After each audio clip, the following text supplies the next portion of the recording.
ರಾಜ್ಯದಲ್ಲಿ ಸಿಎಂ ಸ್ಥಾನ ಬದಲಾಗುತ್ತಾ?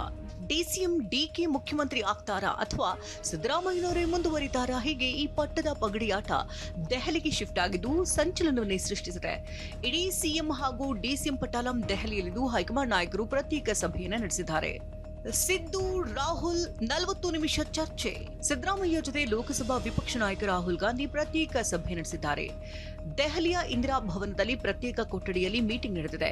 ಮೊದಲಿಗೆ ರಾಹುಲ್ ಗಾಂಧಿ, ಎಐಸಿಸಿ ಅಧ್ಯಕ್ಷ ಮಲ್ಲಿಕಾರ್ಜುನ್ ಖರ್ಗೆ, ವೇಣುಗೋಪಾಲ್, ಸುರ್ಜೇವಾಲಾ ಜೊತೆ ಸಿದ್ದರಾಮಯ್ಯ ಸಭೆ ನಡೆಸಿದರು. ಇದಾದ ಬಳಿಕ ರಾಹುಲ್ ಗಾಂಧಿ, ಸಿದ್ದರಾಮಯ್ಯ 30 ನಿಮಿಷಗಳ ಕಾಲ ಪ್ರತ್ಯೇಕವಾಗಿ ಚರ್ಚಿಸಿದ್ದಾರೆ.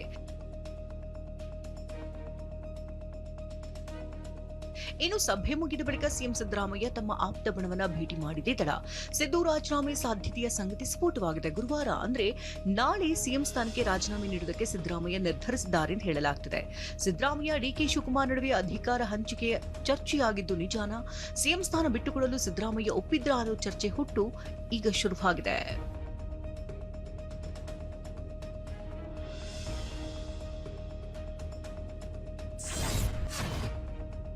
ಇಡೀ ರಾಜ್ಯದ ಗಮನವನ್ನ ಸೆಳೆದಿಟ್ಟುಕೊಂಡಿದ್ದ ಕಾಂಗ್ರೆಸ್ ಹೈಕಮಾಂಡ್ ನಾಯಕರ ಜೊತೆಗಿನ ಸಿಎಂ ಡಿಸಿಎಂ ಮೀಟಿಂಗ್ ರಹಸ್ಯ ಬಗ್ಗೆ ಸಣ್ಣ ಸುಳಿವನ್ನು ಬಿಟ್ಟುಕೊಟ್ಟಿಲ್ಲ.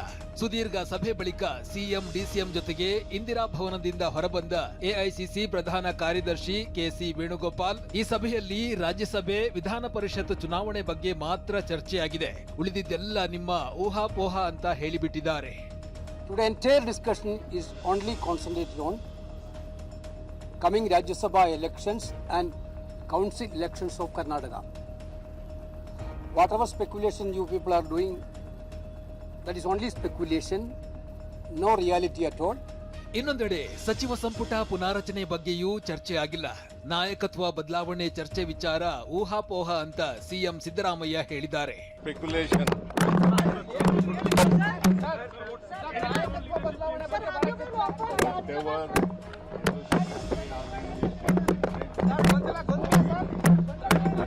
and he has already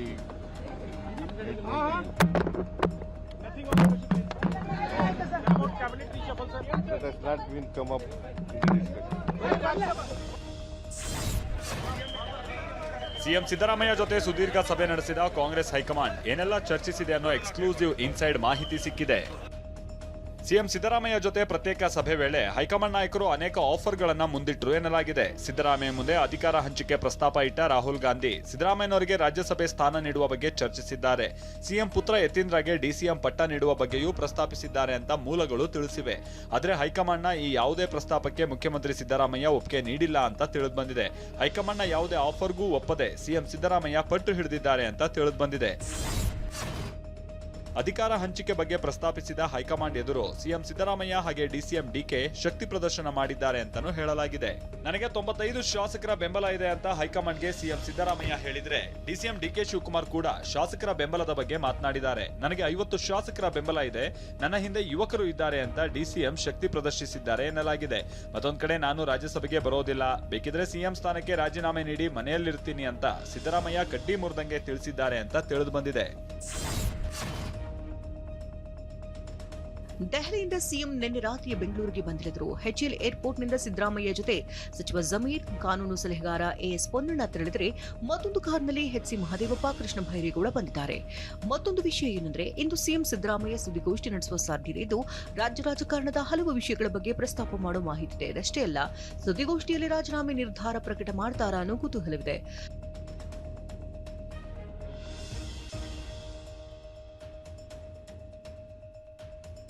ರಾಜೀನಾಮೆ ಸುದ್ದಿ ನಡುವೆ ಗುರುವಾರ ಸಿದ್ದರಾಮಯ್ಯ ಎಲ್ಲಾ ಮಂತ್ರಿಗಳಿಗೆ ಬ್ರೇಕ್ಫಾಸ್ಟ್ ಆಯೋಜನೆ ಮಾಡುವ ಸಾಧ್ಯತೆ ಇದ್ದು ಎಲ್ಲ ಸಚಿವರನ್ನ ಉಪಹಾರಕ್ಕೆ ಕರೆದಿರುವಂತಹ ಮಾಹಿತಿ ಇದ್ದು ಇದು ಸಿದ್ದರಾಮಯ್ಯನವರ ವಿದಾಯದ ಉಪಹಾರ ಕೂಟಾನ ಅನ್ನೋ ಪ್ರಶ್ನೆಯನ್ನ ಹುಟ್ಟುಹಾಕಿದೆ.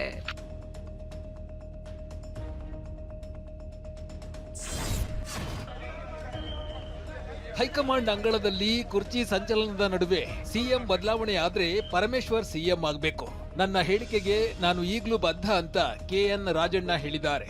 ಇತ್ತ ಪರಮೇಶ್ವರ್ ನಮ್ಮ ಜಿಲ್ಲೆಯವರು, ಸಿಎಂ ಆದ್ರೆ ನಮಗೂ ಸಂತೋಷ ಅಂತ ಗುಬ್ಬಿ ಶ್ರೀನಿವಾಸ್ ಹೇಳಿದ್ದಾರೆ.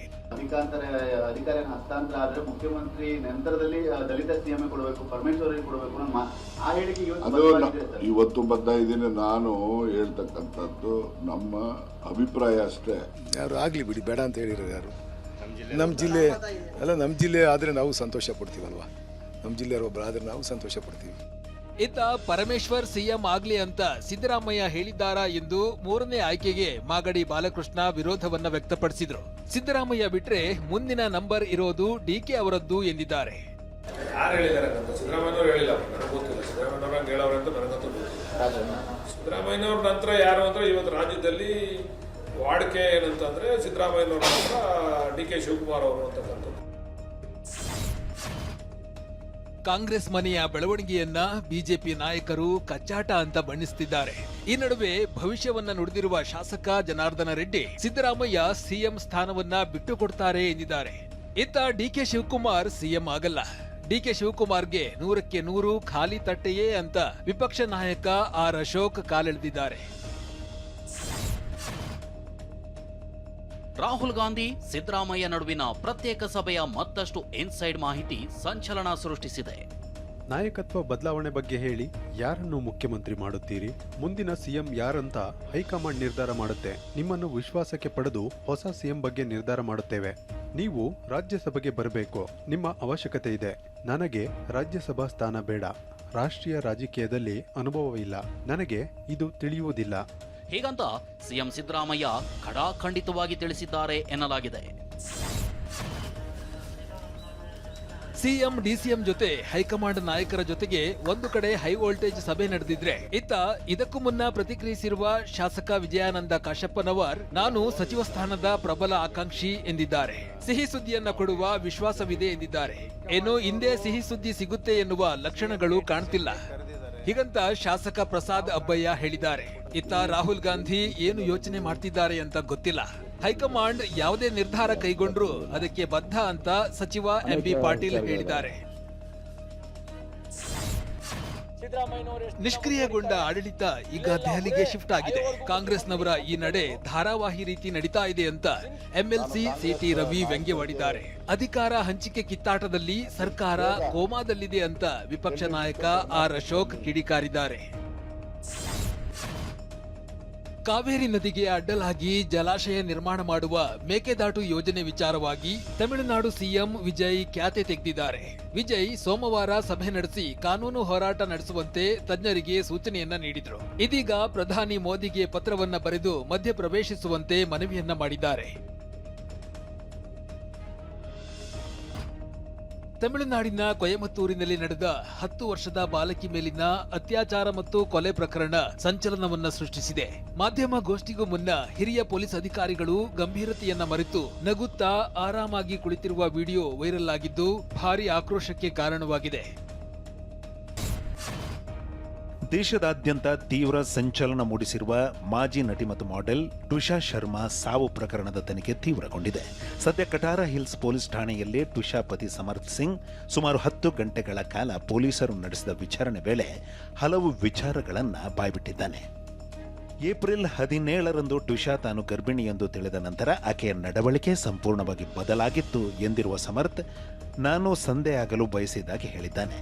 ಆದರೆ ಟುಷಾಗೆ ಮಗು ಬೇಕಾಗಿರಲಿಲ್ಲ. ಹೀಗಾಗಿ ಟುಷಾ ಒತ್ತಾಯ ಮತ್ತು ವೈದ್ಯಕೀಯ ಸಲಹೆಯ ಮೇರೆಗೆ ಇಬ್ಬರು ಒಟ್ಟಿಗೆ ಹೋಗಿ ಮಾತ್ರೆಗಳ ಮೂಲಕ ಗರ್ಭಪಾತ ಮಾಡಿಸಿದ್ದೆವು ಎಂದು ಹೇಳಿಕೊಂಡಿದ್ದಾನೆ. ಆದರೆ ಯಾವುದೇ ನಿರ್ದಿಷ್ಟ ಕಾರಣ ನೀಡದೆ ಟುಷಾ 7 ಲಕ್ಷ ರೂಪಾಯಿ ತೆಗೆದುಕೊಂಡಿದ್ದಾಗಿಯೂ ಹೇಳಿಕೊಂಡಿದ್ದಾನೆ. ಆದರೆ ಟುಷಾ ವಾಟ್ಸಪ್ ಚಾಟ್ನಲ್ಲಿ ಸ್ವತಃ ಸಮರ್ಥ್ ಟುಷಾ ಗರ್ಭಧಾರಣೆಯ ಬಗ್ಗೆ ಅನುಮಾನ ವ್ಯಕ್ತಪಡಿಸಿ ಹುಟ್ಟಲಿರುವ ಮಗುವಿನ ಪಿತೃತ್ವವನ್ನು ಪ್ರಶ್ನಿಸಿರುವುದು ಬಯಲಾಗಿದೆ. ಟುಷಾ ಬೈಪೋಲರ್ ಡಿಸಾರ್ಡರ್ನಿಂದ ಬಳಲುತ್ತಿದ್ದಳು ಮತ್ತು ಆಕೆಯ ನಡವಳಿಕೆ ಇದ್ದಕ್ಕಿದ್ದಂತೆ ಬದಲಾಗುತ್ತಿತ್ತು ಎಂದು ಆರೋಪಿಸಿದ್ದಾನೆ. ಹೀಗಾಗಿ ಆಕೆಯನ್ನು ವೈದ್ಯರ ಬಳಿ ಕರೆದೊಯ್ಯಲಾಗಿತ್ತು ಮತ್ತು ವೈದ್ಯರು ಆಕೆಗೆ ಅಡ್ಜಸ್ಟ್ಮೆಂಟ್ ಡಿಸಾರ್ಡರ್ ಇದೆ ಎಂದು ಪತ್ತೆ ಹಚ್ಚಿದ್ದರು. ಇನ್ನು ಒತ್ತಡ ಕಡಿಮೆ ಮಾಡಲು ವೈದ್ಯರ ಸಲಹೆ ಮೇರೆಗೆ ನಿದ್ರೆ ಮಾತ್ರೆಗಳನ್ನು ನೀಡಲಾಗುತ್ತಿತ್ತು ಎಂದು ಹೇಳಿದ್ದಾನೆ. ಸಮರ್ಥ್ ತನ್ನ ಮೊಬೈಲ್ನಲ್ಲಿದ್ದ ವಾಟ್ಸಪ್ ಚಾಟ್ಗಳನ್ನೆಲ್ಲ ಡಿಲೀಟ್ ಮಾಡಿದ್ದು ಸಂದೇಶಗಳನ್ನು ಮರುಪಡೆಯಲು ತಾಂತ್ರಿಕ ತಂಡ ಹಗಲಿರುಳು ಶ್ರಮಿಸುತ್ತಿದೆ. ದೇಶದಲ್ಲಿ ನೀಟ್ ಪ್ರಶ್ನೆ ಪತ್ರಿಕೆ ಸೋರಿಕೆ ಮಾಫಿಯಾದ ದಂಗಲ್ ನಡೀತಾ ಇರುವಾಗಲೇ ಮತ್ತೊಂದು ರಾಷ್ಟ್ರೀಯ ಮಟ್ಟದ ಪರೀಕ್ಷೆಯಾದ SSC GD ಪರೀಕ್ಷೆ ತಾಂತ್ರಿಕ ಕಾರಣಗಳಿಂದ ರದ್ದಾಗಿದೆ. ಪರೀಕ್ಷೆ ರದ್ದಾಗ್ತಾ ಇದ್ದಂತೆ ಉದ್ಯೋಗಾಕಾಂಕ್ಷಿಗಳ ಆಕ್ರೋಶದ ಕಟ್ಟೆ ಒಡೆದಿದೆ. ಕಾನ್ಪುರ ಪ್ರಯಾಗ್ರಾಜ್ನಲ್ಲಿ ಹೆದ್ದಾರಿಯನ್ನ ತಡೆದು ಪ್ರತಿಭಟನೆಯನ್ನ ನಡೆಸಲಾಗಿದೆ. ಅಂದಹಾಗೆ SSC GD ಪರೀಕ್ಷೆ ಭಾರತ ಸರ್ಕಾರದ ಸಿಬ್ಬಂದಿ ಆಯೋಗ ನಡೆಸುವಂತಹ ರಾಷ್ಟ್ರಮಟ್ಟದ ನೇಮಕಾತಿ ಪರೀಕ್ಷೆಯಾಗಿದೆ.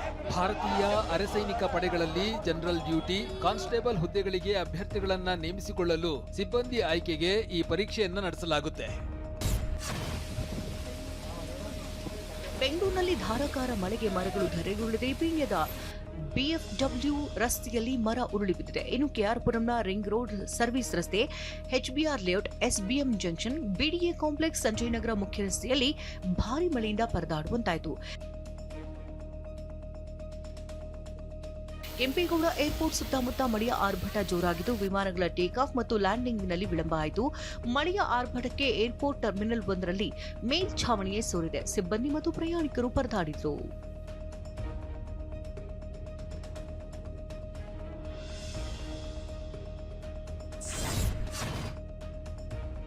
ಬೆಂಗಳೂರಿನ ಸಂಜಯನಗರ ಮುಖ್ಯ ರಸ್ತೆಯಲ್ಲಿ ಬೃಹತ್ ಮರ ನೆಲಕಚ್ಚಿದೆ. ಅಶ್ವತ್ಥನಗರದಿಂದ ಗೆದ್ದಲಹಳ್ಳಿ ಮಾರ್ಗ ಹಾಗೂ ಏರ್ಪೋರ್ಟ್ ಮಾರ್ಗದಲ್ಲಿ ಟ್ರಾಫಿಕ್ ಜಾಮ್ ಉಂಟಾಯಿತು. ಹೆಬ್ಬಾಳ ರಸ್ತೆ ಕೆರೆಯಂತಾಯಿತು. ಪೊಲೀಸರು ಮಳೆಯಲ್ಲಿ ನಿಂತು ಮಳೆ ನೀರನ್ನು ಕ್ಲಿಯರ್ ಮಾಡಿಸಿದ್ರು. ಗಂಗಮ್ಮ ಸರ್ಕಲ್ನಲ್ಲೂ ಬೃಹತ್ ಮರ ಧರೆಗುರುಳಿದು ಜಾಲಹಳ್ಳಿ ಮಾರ್ಗದಲ್ಲಿ ವಾಹನ ಸವಾರರು ಹೆಣಗಾಡುವಂತಾಯಿತು. ಬೀರನಪಾಳ್ಯ ಜಂಕ್ಷನ್ ಬಳಿ ಮರ ಬಿದ್ದು ಟ್ರಾಫಿಕ್ ಜಾಮ್ ಉಂಟಾಯಿತು. ಮಳೆ ಜೋರಾಗ್ತಾ ಇದ್ದಂತೆ ಪೊಲೀಸರು ಮುಂಜಾಗ್ರತಾ ಕ್ರಮವಾಗಿ KR ಸರ್ಕಲ್ ಅಂಡರ್ ಪಾಸ್ ಬಂದ್ ಮಾಡಿದ್ದಾರೆ.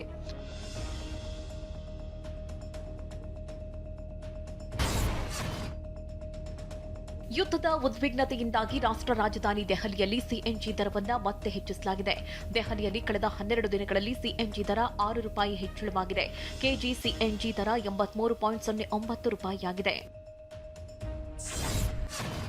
ಗಲ್ಫ್ ಯುದ್ಧದ ಭೀತಿ ಹಾಗೂ ರಾಜ್ಯ ಸರ್ಕಾರದ ಕಾರ್ಮಿಕರ ಕನಿಷ್ಠ ವೇತನ ಪರಿಷ್ಕರಣೆ ನೀತಿಯಿಂದಾಗಿ ಮತ್ತೆ ಹೋಟೆಲ್ ತಿಂಡಿ, ಊಟದ ದರ ಏರಿಕೆಯಾಗೋ ಭೀತಿ ಎದುರಾಗಿದೆ. ದರ ಏರಿಕೆಯಾದರೆ ಸಿಲಿಕಾನ್ ಸಿಟಿಯಲ್ಲಿ ಒಂದು ಪ್ಲೇಟ್ ಇಡ್ಲಿ ಬೆಲೆ ₹70 ರಿಂದ ₹80 ಹಾಗೂ ಮಸಾಲೆ ದೋಸೆ ದರ ಬರೋಬ್ಬರಿ ₹130 ರಿಂದ ₹150 ತಲುಪುವ ಸಾಧ್ಯತೆ ಇದೆ.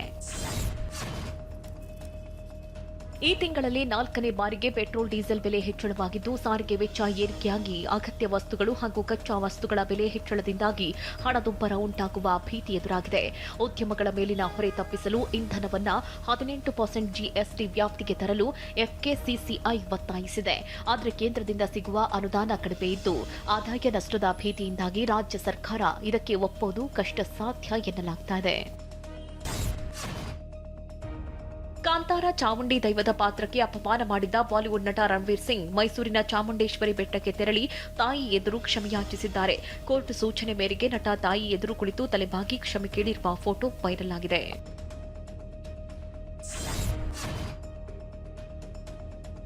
ಧರ್ಮಶಾಲಾ ಮೈದಾನದಲ್ಲಿ ಬಲಿಷ್ಠ ಗುಜರಾತ್ ತಂಡವನ್ನ ಬಗ್ಗುಬಡಿದು RCB ಹೆಸರಿಗೆ ತಕ್ಕ ಹಾಗೆ ಈ ಬಾರಿಯ IPL ಫೈನಲ್ಗೆ ರಾಯಲ್ ಎಂಟ್ರಿ ಕೊಟ್ಟಿದೆ. ನಿಗದಿತ 20 ಓವರ್ಗಳಲ್ಲಿ 5 ವಿಕೆಟ್ ನಷ್ಟಕ್ಕೆ ಬರೋಬ್ಬರಿ 254 ರನ್ಗಳ ಬೃಹತ್ ಮೊತ್ತವನ್ನು ಕಲೆ ಹಾಕಿತು. 255 ರನ್ಗಳ ಭಾರಿ ಮೊತ್ತದ ದೊಡ್ಡ ಟಾರ್ಗೆಟ್ ಬೆನ್ನತ್ತಿದ್ದ ಗುಜರಾತ್ ಟೈಟಾನ್ಸ್ 19.3 ಓವರ್ಗಳಲ್ಲಿ ಎಲ್ಲಾ 10 ವಿಕೆಟ್ ನಷ್ಟಕ್ಕೆ ಗುಜರಾತ್ 162 ರನ್ ಮಾತ್ರ ಗಳಿಸಿ ಸೋತಿದೆ.